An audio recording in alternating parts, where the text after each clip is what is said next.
ದಿನ ಶುರುವಾಗಿದ್ದೆ ಗುಬ್ಬಚ್ಚಿ ಜೊತೆ. ತಿಂಡಿ ತಿನ್ನಕ್ಕೆ ಹೋದರೆ ಅಲ್ಲಿ ಗುಬ್ಬಚ್ಚಿ ಸಾಕಿದ್ರು ಹೋಟ್ಲಲ್ಲಿ. ಸುಬ್ಬಣ್ಣ ಹೋಟ್ಲು, ಶಾಂತಿಗ್ರಾಮ. ಎಲ್ಲ ಮುಗೀತು, ತಿಂಡಿ ತಿಂದು ಕೃಷಿ ಕಾಲೇಜ್ ಹತ್ರ ಬಂದ್ವಿ. ಕೃಷಿ ಕಾಲೇಜಲ್ಲಿ ಏನು ಕೆಲಸ ಅಂತಂದರೆ ಬೇವಿನ ಹಿಂಡಿ ಬೇಕಿತ್ತು. ಪ್ಯೂರ್ ಬೇವಿನ ಹಿಂಡಿ ಸಿಗುತ್ತೆ ಅಲ್ಲಿ. 45 ರೂಪಾಯಿ ಕೆಜಿ ತೊಗೋತಾರೆ.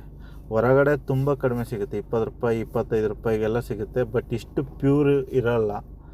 ಶುಂಠಿ ಬಿತ್ತನೆಗೆಲ್ಲ ಇಲ್ಲಿ ನಮ್ಮ ತುಂಬ ಜನ ತೊಗೊಂಡು ಹೋಗ್ತಾರೆ. ನಾನು ತುಂಬ ವರ್ಷ ತೊಗೊಂಡೋಗಿದ್ದೀನಿ, ತುಂಬ ಜನಕ್ಕೂ ಕೊಡಿಸಿದ್ದೀನಿ. ಬೇವಿನ ಹಿಂಡಿ ತೊಗೊಂಡ್ವಿ, 1 ಕ್ವಿಂಟಾಲು ತೊಗೊಂಡೆಲ್ಲ ಕಾರ್ಗೆಲ್ಲ ಹಾಕ್ಕೊಂಡು ಒಂದು ರೌಂಡು ನಮ್ಮೂರು ಮಂಜನ್ನು ಮಾತಾಡ್ಸ್ಕೊಂಡು ಎಲ್ಲ ಅವರೇ ಇನ್ಚಾರ್ಜು. ಅದಾದಮೇಲೆ ಎಗೈನ್ ಮಂದಗೆರೆ ಕಡೆ ಬಂದ್ವಿ.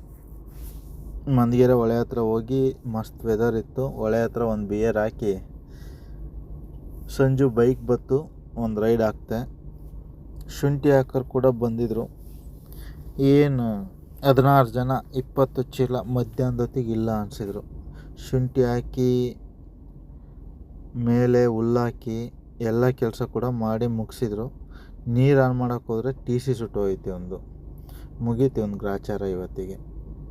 ಈಗೇನು TC ರೆಡಿ ಮಾಡಿಸ್ಬೇಕು, ನೀರು ಬಿಡಬೇಕು. ಅಷ್ಟೊತ್ತಿಗೆ ನಮ್ಮ ಮಂಜು ಬಂದ ಮೈಸೂರಿಂದ. ಇವತ್ತು ಕೆಲಸ ಆಗಲ್ಲ ಅನ್ಕೊಂಡು ಅವ್ನು ಕರ್ಕೊಂಡು ಒಳ್ಳೆ ಊಟಕ್ಕೆ ಹೋದ್ವಿ ಮಧ್ಯಾಹ್ನ.